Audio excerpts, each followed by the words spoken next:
Recipe பார்க்க போகிறோம். அது வித்தியாசமான ரெசிபியும் கூட தாங்க. என்னன்னு பார்த்தீங்கன்னா நம்ம மீன் குழம்பு பண்ண போகிறோம். ஆனால் மீனை வச்சு பண்ண போகிறது கிடையாது. இது பார்த்தீங்கன்னா மீன் இல்லாத மீன் குழம்பு சூப்பராக பண்ணலாம்.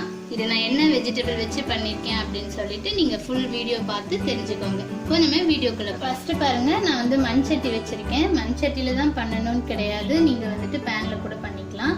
இப்போ அதில் பார்த்தீங்கன்னா நான் இங்கே 3 ஸ்பூனுக்கு தேங்காய் எண்ணெய் ஊற்றுறேன். தேங்காய் எண்ணெய் வேண்டான்னு விரும்புகிறவங்க ஆயில் ஊற்றிக்கோங்க. எண்ணெய் காயட்டும். எண்ணெய் காஞ்சிச்சு. ஒரு ஸ்பூனுக்கு கடுகு சேர்த்திக்கலாம். பாருங்க, கடுகு வெடிச்சோன்னா ஒரு 1/4 ஸ்பூன் அளவுக்கு மட்டும் வெந்தயம் சேர்த்திக்கலாம். ரொம்ப ஜாஸ்தி சேர்க்க வேண்டாம்.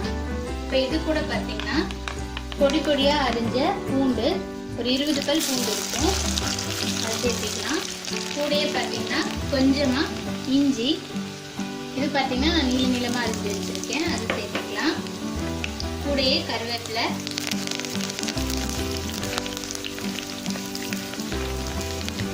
அடுத்ததாக பார்த்தீங்கன்னா மீன் குழம்பு அப்படின்னா சின்ன வெங்காயம் போட்டால் சூப்பராக இருக்கும். நான் வந்து பார்த்தீங்கன்னா இங்கே ஒரு 15 சின்ன வெங்காயம் எடுத்து வட்டமாக அரிஞ்சு வச்சுருக்கேன், அதே சேர்த்திக்கலாம். இந்த சின்ன வெங்காயம் நல்லா வந்துட்டு பொன்னிறமாக ஆகணும், ப்ரௌனிஷாக ஆகணும், அது வரைக்கும் வணக்கிக்கலாம். நல்லா வந்துட்டு இந்த மாதிரி ப்ரௌனிஷா செவக்க வணக்கிக்கணும். அப்பதான் மீன் குழம்புக்கு நல்லா இருக்கும். இப்போ இதுக்கு தேவையான மசாலா போட்டுக்கலாம். 1/2 ஸ்பூனுக்கு மஞ்சத்தூள், அடுத்தது மிளகாத்தூள். மிளகாத்தூள் பார்த்தீங்கன்னா நான் இங்கே 2 ஸ்பூன் போடுறேன். அடுத்தது மல்லித்தூள் 1 ஸ்பூன். இதை நல்லா இந்த மசாலா முறைய வணக்கிக்கலாம்.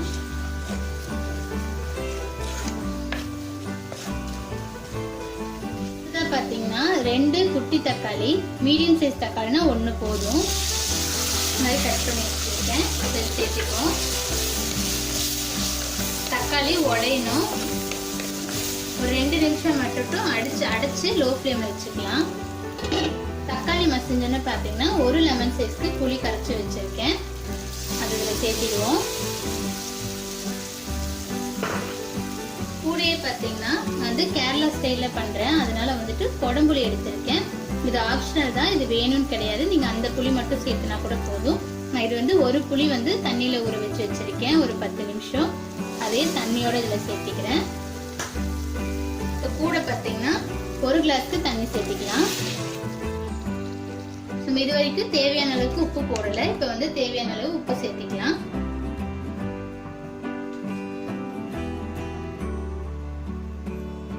இது நல்லா வந்துட்டு கொதி வரட்டும். ஒரு மிக்ஸ் பண்ணி விட்டுருங்க, நல்லா கொதி வரணும். பாருங்க, நல்லா இந்த மாதிரி கொதி வருது.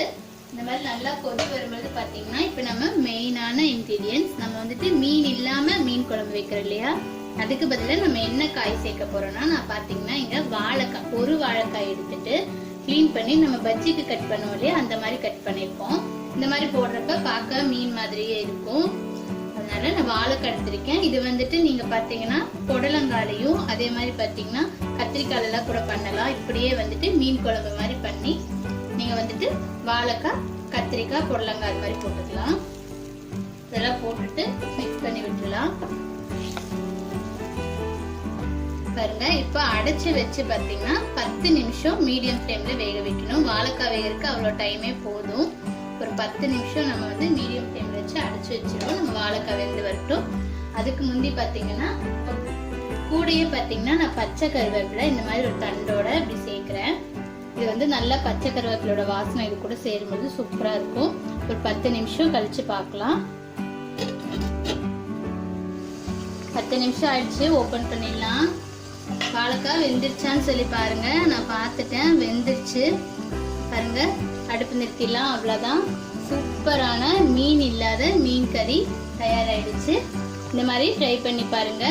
ட்ரை பண்ணி பார்த்துட்டு எப்படி இருக்குன்னு சொல்லி கமெண்ட்ஸ் அண்ட் ஃபீட்பேக் சொல்லுங்க. சாப்பாட்டுக்கு கப்பைக்கெல்லாம் சூப்பராக இருக்கும். இதுவே பார்த்தீங்கன்னா மரவள்ளி கிழங்கு வச்சு சாப்பிட்ற மாதிரி தான், செம்ம டேஸ்ட்டாக இருக்கு.